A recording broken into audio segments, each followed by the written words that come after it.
Vote تھے، جس کے حوالے سے اگر اس کو آپ ٹوٹل کریں گے تو آپ کو اندازہ ہوگا کہ جماعت اسلامی جو ہے عوامی لیگ اور پیپلز پارٹی ان دونوں کے ایک ملک میں ووٹ بینک تھا، اور جماعت اسلامی دونوں ممالک میں دونوں حصوں میں اپنے ووٹ رکھتی تھی۔ اور جماعت اسلامی کی قیادت اس وقت یہ ضلعی سطح پہ یہ بات کہتی تھی کہ اگر یہ مشرقی پاکستان میں جو ہے وہ عوامی لیگ اور مغربی پاکستان میں جو ہے وہ پیپلز پارٹی جیت گئی تو یہ ملک جو ہے دو لخت ہو جائے گا، اور وہی المیہ ہوا کہ سپلٹ مینڈیٹ اور اپنوں اور بیگانوں کی سازشوں کے ساتھ یہ جو ہے وہ ملک دو لخت ہوا۔ بالکل صحیح سر، کون میں سمجھتا ہوں کہ جو مہذب ریاستیں ہیں اور جو ترقی کرنا چاہتی ہیں اور جو ترقی یافتہ ہیں، اس میں یہی ہوتا ہے کہ آپ کسی ایک بندے کو جو ہے وہ پنشمنٹ نہیں دیتے، سزا نہیں دیتے، اور کسی ایک کو نااہل نہیں کرتے۔ آپ ایک میرٹ رکھتے ہیں اور اس میں توشہ خانہ میں جس نے بھی اس سے فائدہ اٹھایا ہے، جس بنیاد پر عمران خان صاحب کو نااہل قرار دیا گیا ہے، اسی بنیاد پر باقی کو بھی نااہل قرار دیا جائے۔ نااہل قرار نہ دیا جائے، جو بھی فیصلہ ہو وہ میرٹ پہ ہو اور سب کے لیے ایک ہی فیصلہ ہونا چاہیے، ایک ہی قانون ہونا چاہیے اور ایک ہی طریقہ کار ہونا چاہیے۔ بات یہ ہے کہ یہ پک اینڈ چوز کہ 2018 کے الیکشن کے لیے آپ ایک کو اگر کرتے ہیں، ہم پاناما لیکس میں گئے تھے، اس پہ ہمیں فخر ہے، کوئی بھی اس پہ اگر کوئی بندہ یہ کہتا ہے کہ پاناما لیکس میں کیوں گئے، تو پاناما لیکس میں تو ہم نے بعد میں بھی کئی دفعہ سراج صاحب نے بیان دیا اور بارہا بیان دیا اور بارہا درخواستیں دی کہ بھئی یہ پاناما لیکس میں جو ہم 3500 کے لگ بھگ جو لوگ تھے ان کے خلاف ہم گئے تھے، ایک فرد کے خلاف نہیں گئے تھے، ہم ٹوٹل پاناما لیگ کے تمام کرداروں کے خلاف گئے تھے کہ ان تمام کو پروو کیا جائے اور اس میں جن کے پاس کالا دانہ ہے وہ واپس لایا جائے۔ اور دوسرے نمبر پہ واپس لانے والی بات ہے، اس میں آپ ایک نواز شریف کو، وہ بھی پاناما لیگ میں نہیں، وہ بھی پتہ نہیں کس کیس میں اس کو نااہل قرار دیا تاکہ کل کو جب چاہیں تو ان کو اہل قرار دے دیا جائے، اور جب چاہیں ان کی اہلیت اور نااہلیت پر سوال اٹھنے شروع ہو جائیں۔ یہ تبھی ممکن ہوتا ہے کہ جب آپ کمزور فیصلے کرتے ہیں، جب آپ چاہے چیف جسٹس ہوں، چاہے نیچے عدالتیں ہوں، جب آپ میرٹ پہ فیصلے کرتے ہیں تو کوئی فرد آپ کی نہ ذات پہ انگلی اٹھاتا ہے، نہ کوئی آپ کے کوئی ادارے پہ تنقید کرتا ہے۔ لیکن اب ادارے بھی متنازع ہو گئے ہیں اور یہ احتساب بھی متنازع ہو گیا ہے۔ ہم یہ سمجھتے ہیں، جماعت اسلامی کا یہ مطالبہ ہے کہ بے لاگ جو ہے وہ احتساب ہونا چاہیے۔ جن لوگوں نے بینکوں سے اربوں روپے کے قرضے لے کے معاف کرائے ان کا، جن لوگوں نے جو ہے وہ کرپشن کی ہے ان کا، اور جن لوگوں نے کالا دھن بیرون ملک منتقل کیا ان کا، اور اس کے علاوہ جتنے بھی لوگ پاکستان کے وسائل سے جو ہے وہ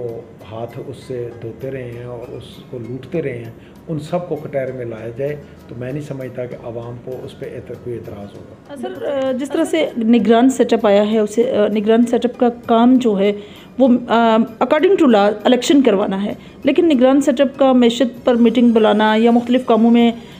جو دلچسپی لینا یا ملک کے تمام امور کو کنٹرول کرنے کی کوشش کرنا، اس میں کس حد تک آپ کو لگتا ہے کہ اکارڈنگ ٹو لا کام ہو رہا ہے؟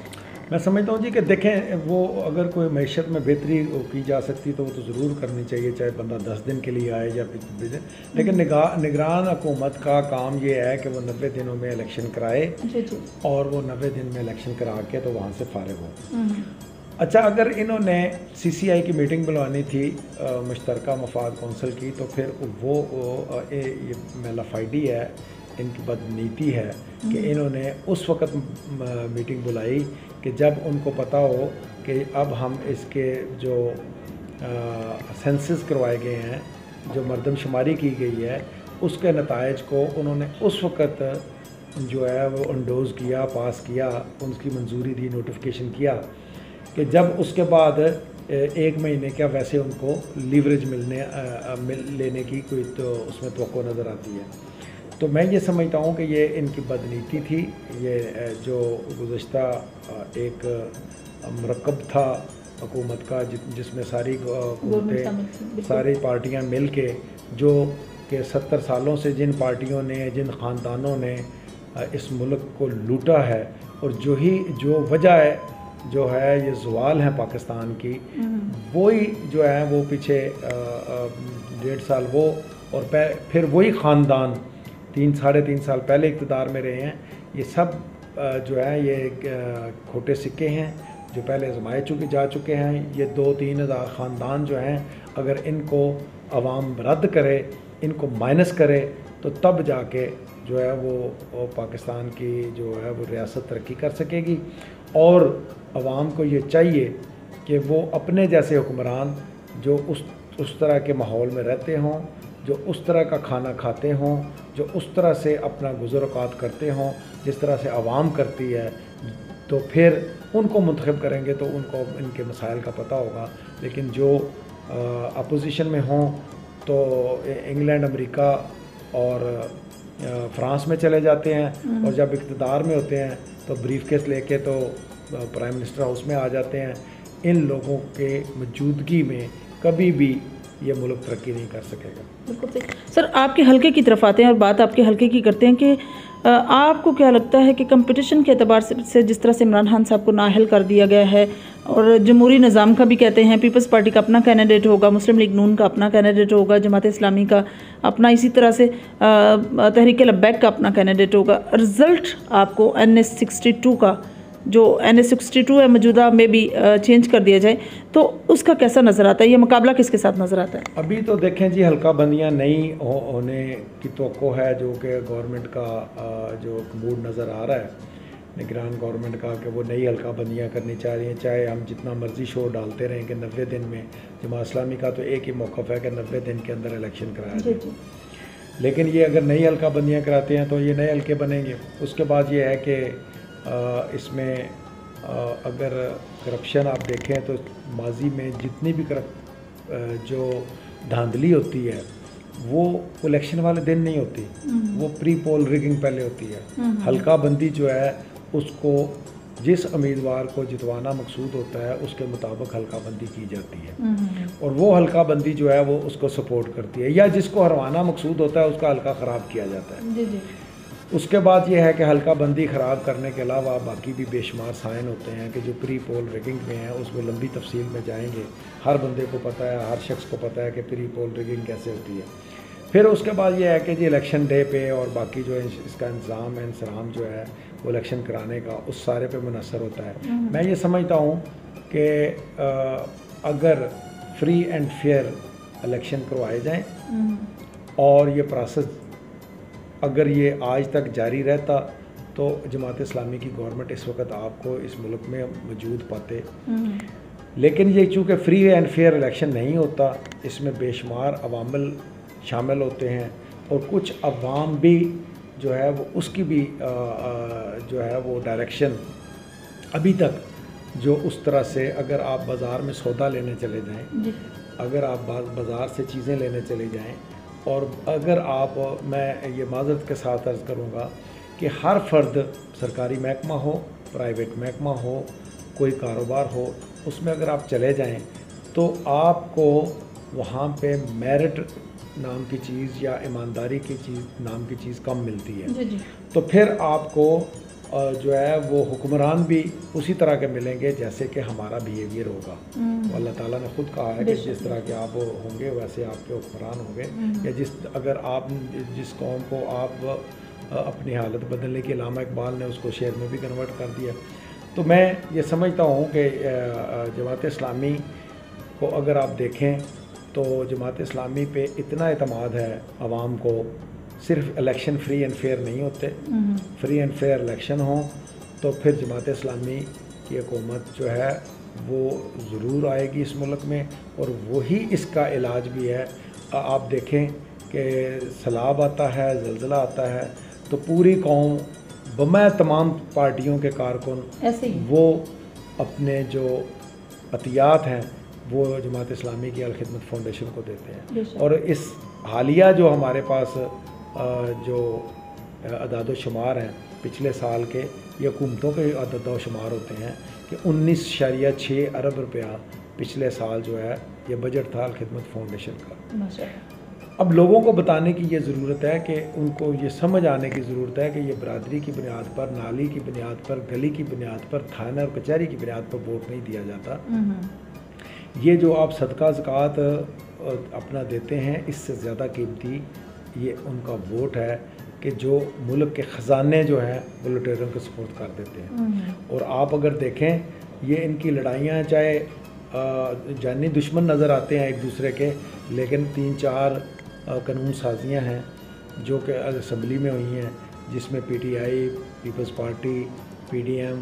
اور تمام پارٹیاں جو ہیں انہوں نے آرمی چیف کی ایکسٹینشن ہو، اسٹیٹ بینک کا گورنر ہو، فیٹف کے حوالے سے قانون سازی ہو، ڈومیسٹک وائلنس کا بل ہو، یہ جتنے مرضی آپ دیکھ لیں جس پر انٹرنیشنل ایجنڈا آ جاتا ہے. ان کے جو آقا ہیں غیر ملکی، ان کی جب بات آتی ہے تو یہ سب ایک پیج پہ ہوتے ہیں. اس میں ان سب نے مل کے، اس میں قاف لیگ بھی شامل ہے، پیپلز پارٹی بھی شامل ہے، پی ٹی آئی بھی شامل ہے، نون لیگ بھی شامل ہے، اور اس میں اے این پی بھی شامل ہے اور ایم کیو ایم بھی شامل ہے. ان سب نے مل کے ایک پیج پہ یہ قانون سازیاں کی ہیں جس میں عوام کو 1 روپے کا ریلیف نہیں ملتا، بلکہ عوام کی جو ہماری اپنی حق خود ارادیت ہے وہ جو ہے اسٹیک پہ لگ جاتی ہے کہ جب قانون سازی فیٹف کے کہنے پہ ہوتی ہے اور راتوں رات ہو جاتی ہے، جب اسٹیٹ بینک کا گورنر ان کے کہنے پہ لگایا جاتا ہے. ڈومیسٹک وائلنس میں ہماری کتنے لوگوں کی خواتین کی یہ خواہش ہے کہ ڈومیسٹک وائلنس والا جو ہے بل پاس ہو، لیکن یہ انٹرنیشنل ایجنڈا ہے اور اس پہ یہ سب ایک ہے. سر کتنی حد تک ضروری ہے ہمارے لیے کہ ہم مقروض کنٹری، جس طرح سے ایکس پرائم منسٹر شہباز شریف صاحب کا کہنا تھا کہ ہم غلام قوم ہے اور کوئی فیصلہ نہیں کر سکتے، سو ابے کرنا پڑتا ہے ہمیں. آئی ایم ایف کی ڈکٹیشن کا کہنا کہ کوئی بجلی کا اگر ٹیکس لگایا جا رہا ہے تو because of IMF petrol کی قیمتیں بڑھا رہی ہیں، تو آئی ایم ایف کی وجہ سے کتنی حد تک ہم اس کی ڈکٹیشن ماننے کے لیے ہمیں ہمہ وقت تیار رہنا چاہیے؟ دیکھیں جی، یہ تو المیہ ہے، بدقسمتی ہے کہ آج یہ پی ٹی آئی والے جو ہے وہ نون لیگ کو کہتے ہیں اور نون لیگ والے جو ہیں اور پیپلز پارٹی والے یہ پی ٹی آئی کو کہتے ہیں. مجھے تو یہ سمجھ نہیں آتی کہ 70 سالوں میں کس نے قرضہ نہیں لیا آئی ایم ایف سے. اگر میں 70 سے بعد کی بات کروں، 60s میں ورلڈ بینک اور ایشین ڈیولپمنٹ بینک جو جتنے بھی عالمی ادارے تھے، مالیاتی ادارے، وہ پاکستان کو قائل کرتے تھے کہ آپ قرضہ لیں، اور پاکستان کسی کا مقروض نہیں تھا. اور انہوں نے قرض لیے ہیں اور ہر ایک دوسرے سے بڑھ کر قرض لیتا ہے. اب تو حالت یہ ہے کہ اب مطلب بے بندہ رونے کو جی چاہتا ہے، خون کے آنسو، کہ آپ کو قرض اس لیے چاہیے کہ آپ نے سود ادا کرنا ہے. آپ محلے میں ایک بندے کو جانتے ہیں نا کہ جو قرض میں پھنسا ہوا ہے وہ کیا کرتا ہے کہ ایک کمپنی سے قرض لیتا ہے، ایک فرد سے قرض لیتا ہے، اس سے ادا کرنے کے لیے دوسرے سے قرض لیتا ہے، اس کو قرض دینے کے لیے تیسرے سے قرض لیتا ہے، پھر وہ کسی انسٹالمنٹ والی دکان پہ جاتا ہے، وہاں سے موبائل یا کوئی ایکسیسری خریدتا ہے قسطوں پہ. وہ 40,000 کی خرید کے 20,000 والی چیز جو ہے وہ 30,000 روپے والی چیز جو ہے وہ 20,000 کی بیچتا ہے، اور پھر وہ اپنی قسطوں تک. ہمارا تو اس محلے میں جو مقروض اور جس کو کوئی پاس نہیں بٹھاتا، ہمارا تو دنیا کے گلوب پہ پاکستان کی وہ حالت کر دی ان لوگوں نے کہ ہمیں قرض کس لیے چاہیے کہ ہم نے قرض کا جو ہے سود ادا کرنا ہے. تو یہ اس عوام کو اب سے سوچنا چاہیے کہ ان کو یہ میں پڑوس ملک کی مثال دوں گا. یہ میں جولائی کی بات کرتا ہوں. جولائی میں 90 افغانی کا $1 تھا. پھر میں بات کرتا ہوں کہ میں نے یکم کو دیکھا تو یہ 84 افغانی کا $1 تھا. پھر میں بات کرتا ہوں یکم کو 84 افغانی کا $1 تھا، اور 2 تاریخ کو 74 افغانی کا $1 تھا، اور آج 73.4 کا $1 ہے. میں یہ کہتا ہوں کہ افغانی جو کہ ریڑھیوں پہ لے کے گھومتے تھے اور اس کی جو ہے نا ردی جیسی قیمت تھی، صحیح بات ہے. آج وہ اس قوم نے کیسے ترقی کی ہے؟ اس نے اللہ کے وعدوں پر یقین کیا ہے اور اس پہ عمل کیا ہے. ہمارے بھی یہاں پر لوگ موجود ہیں، صرف داڑھی والا دیکھ کے تو کسی پہ جو ہے وہ کسی کو ہلکا سمجھنا، یہ بھی ہمارا ایک جرم ہے. آپ دیکھیں سوشل میڈیا پہ لوگ کیسے تنقید کرتے ہیں اور کیسے ہلکا لیتے ہیں. جی جی. بات تو یہ ہے کہ جماعت اسلامی پہ آپ لوگ اعتراض جو دوسری پارٹیوں کا کارکن کرتا ہے عوام نہیں کرتی. دوسری پارٹی کا کارکن جو اعتراض کرتا ہے اس کا میں بات کروں گا کہ وہ جب اعتراض کرتا ہے اعتراض کریں. ہمارے لوگ کراچی میں 12 سال میر رہے ہیں اور ان کے جنازے ٹوٹے پھوٹے جو ہیں وہ فلیٹوں میں سے نکلے ہیں. ہمارے جو سراج الحق صاحب ہیں 2 دفعہ وزیر خزانہ رہے ہیں, سینئر وزیر رہے ہیں. جی. ان کا تو اپنا ذاتی گھر بھی نہیں انہوں نے خریدا, وہ تو اپنے آباء و اجداد کا جو پرانا گھر ہے وہی ہے, گاؤں میں گھر ہے, باقی تو ان کا کوئی گھر نہیں ہے. تو وزیر خزانہ رہے ہیں. میں کہتا ہوں کہ جماعت اسلامی کے لوگوں نے ایم این ایز کو جو پلاٹ ملتے ہیں باقی کسی نے پلاٹ نہیں لیے. قاضی حسین احمد نے, پروفیسر خورشید احمد نے 20 سال 22 سال سینیٹر رہے ہیں, انہوں نے تنخواہ تک نہیں لی. اگر وہ تنخواہ قاضی حسین احمد انہوں نے تنخواہ نہیں لی تو وہ کدھر گئے؟ وہ پیسوں سے انہوں نے غریب لوگ جو اسمبلی کے کلاس 4 کے ملازمین تھے ان کے بچیوں کی شادی اور ان کے لیے جو ہے وہ ایک فنڈ قائم کیا تھا جو اب بھی چل رہا ہے. زبردست زبردست. تو یہ عوام کو یہ سوچنا چاہیے کہ بھائی یہ بوریا نشین جو ہے نا, یہ جب آئیں گے جن کو عوام بھی, عوام سے مراد میں کارکن دوسری پارٹیوں کے کارکن کی بات کرتا ہوں کہ ایک آسمان سے گرا اور کھجور میں اٹکا, جو لوگ لیوش لائف گزارنے کے عادی ہیں وہ عوام کا دکھوں کا مداوع نہیں کر سکتے. تو اگر پاکستان کے مسائل کا حل ہے تو وہ درویش کی عادت میں ہے, جو ان جیسی ہے, جو ان جیسے رہتی ہے اور جو وزیر خزانہ رہی ہے اور جن کے دامن پہ کوئی کرپشن کا داغ نہیں ہے. جس طرح ہم تنقید کرتے ہیں نہ صرف ملکی تمام پارٹیوں پر, عالمی اسٹیبلشمنٹ پر, اور اس طرح اگر ہمارے کسی بھی قائد نے, ہمارے کسی بھی ایم این اے, ایم پی اے نے, سینیٹر نے اگر کوئی ایک معمولی سا بھی کوئی شک بھی ہوتا تو انہوں نے اچھال کے تو مطلب اس کا جو ہے اس کو ہوا, اس بلون میں ہوا بھرنے کی کوشش کرنی تھی. سر, جس گجرات پر پچھلے 50 سال سے حکومت رہی, اقتدار گجرات کو ملتا رہا, اس گجرات کے لوگوں کو لاسٹ میں آپ کیا پیغام دیں گے؟ گجرات سے مراد وہی ڈسٹرکٹ ہے جو سیالکوٹ کی حدود سے لے کر منڈی بہاؤدین کی سراؤنڈنگ سے ٹکراتا ہوا جہلم کی حدود تک جاتا ہے, کیا پیغام دیں گے؟ میں یہی کہوں گا جی کہ اپنے جیسوں کو ان میں منتخب کرنا چاہیے اور طاقتور کو جو ہے وہ ہمیں ایک خاتون کی طرح ایک طاقتور فرد نہیں چاہیے کہ ہم ضرور ایک, جیسے مولانا ابوالعلا مودودی نے کہا تھا کہ امریکہ کے بعد روس کی بات کیوں کی جاتی ہے کہ ہمیں ایک طاقتور کی ضرورت ہے. ہمارے پاس اللہ کی ذات موجود ہے, ہمیں توکل کرنا چاہیے, ڈیروں پہ نہیں جانا چاہیے, اپنے کام کے لیے اللہ کے لیے حضور گڑ گڑانا چاہیے. تو انشاءاللہ اللہ تعالیٰ جو ہے وہ اس قوم کی, جس طرح پاکستان کی میں نے بات کی ہے, گجرات کی بھی تقدیر اسی طرح بدلے گی کہ جو لوگ 70 سال سے جن لوگوں کو آزمایا جا رہا ہے ان کو چھوڑ دیا جائے کہ جنہوں نے محترمہ فاطمہ جناح سے لے کے آج تک ڈکٹیٹرشپ کی حمایت کی ہے, لیکن آج تو وہ کفارہ ادا کر رہے ہیں. میں یہ چاہتا ہوں کہ ذاتی ظلم کسی کے ساتھ نہیں ہونا چاہیے, لیکن ہمیں جب ہم اقتدار میں ہوں تو ہمیں بھی کوشش کرنا چاہیے کہ ہمیں جو ہے وہ ڈکٹیٹرز کا ساتھ نہیں دینا چاہیے اور اپنی پارٹیوں میں بھی جمہوریت لانی چاہیے, سول ڈکٹیٹرشپ کا بھی ساتھ نہیں دینا چاہیے. اور ملک گجرات میں ہمیں اپنی جیسی قیادت جو ہے عوامی قیادت کو لانا چاہیے کہ جو عوام میں رہتی ہے اور ہر خوشی غمی میں, چاہے عوام ان کو ووٹ دے یا نہ دے, وہ جتنے بھی عوامی فلاحی رفاہی کام ہوتے ہیں اس میں لوگ جو ان کو سامنے نظر آتے ہیں اور وہ یقیناً جماعت اسلامی اس میں لیڈنگ رول رکھتی ہے. جی تو ناظرین, یہ تھی سید ضیاء اللہ شاہ ایڈوکیٹ صاحب کی گفتگو جو آپ لوگوں نے سنی. بہت اچھا پیغام دیا, بلکہ انفیکٹ ضمیر کو جھنجھوڑنے والی بات کی. اور میں سمجھتی ہوں کہ سورہ نور کا وہ ترجمہ جس میں اللہ پاک نے خود فرمایا, کیا واقعی ایک بہت بڑی بات ہے ہم سب کے لیے, ہمارے ایمان کو مکمل کرنے والی بات ہے کہ ہم استغفار سے شروع کریں. اور اللہ پاک نے فرمایا, کیا آپ مجھ سے امید نہیں رکھتے کہ میں آپ کو وقار دے سکوں؟ تو اللہ پاک ہر چیز پر قادر ہیں, ہر قادر مطلق ہیں. وہی ایک ذات ہیں جو پورے نظام کو, پوری دنیا کو چلا رہے ہیں. تو ہمارے ملک, ہماری قوم, ہم سب کے وہی والی و وارث ہیں. ہمیں واقعی ان لوگوں پر تنقید نہیں بلکہ تنقید برائے اصلاح کرنی چاہیے اور ایسا طریقہ کار اپنانا چاہیے کہ ہم دنیا میں آنیسٹی میں جو 160 نمبر پر ہیں, کاش ہم اس سے ریپڈلی پیچھے آئیں اور ہم نمبر 1 پر آئیں اور ہم یہ سوچیں کہ ہم اس ملک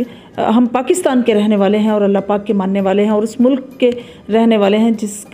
جس کی بنیاد ہی لا الہ الا اللہ پر ہوئی اور لا الہ الا اللہ پر یہ ملک قائم و دائم ہوا۔ گجرات پر انہوں نے بڑی خوبصورت بات کی۔ گجرات کے واسیوں کو یہ بالکل اپنے ذہن میں رکھنا چاہیے کہ 50 سال سے جو لوگ اقتدار میں رہے انہوں نے کیا ڈیلیور کیا، کس طرح سے کیا۔ صرف اللہ پاک سے مدد مانگنی چاہیے۔ انشاءاللہ میری اور آپ کی ملاقات ہوگی پھر کسی نئے پروگرام میں، تب تک لے اجازت چاہتی ہوں۔ اللہ حافظ۔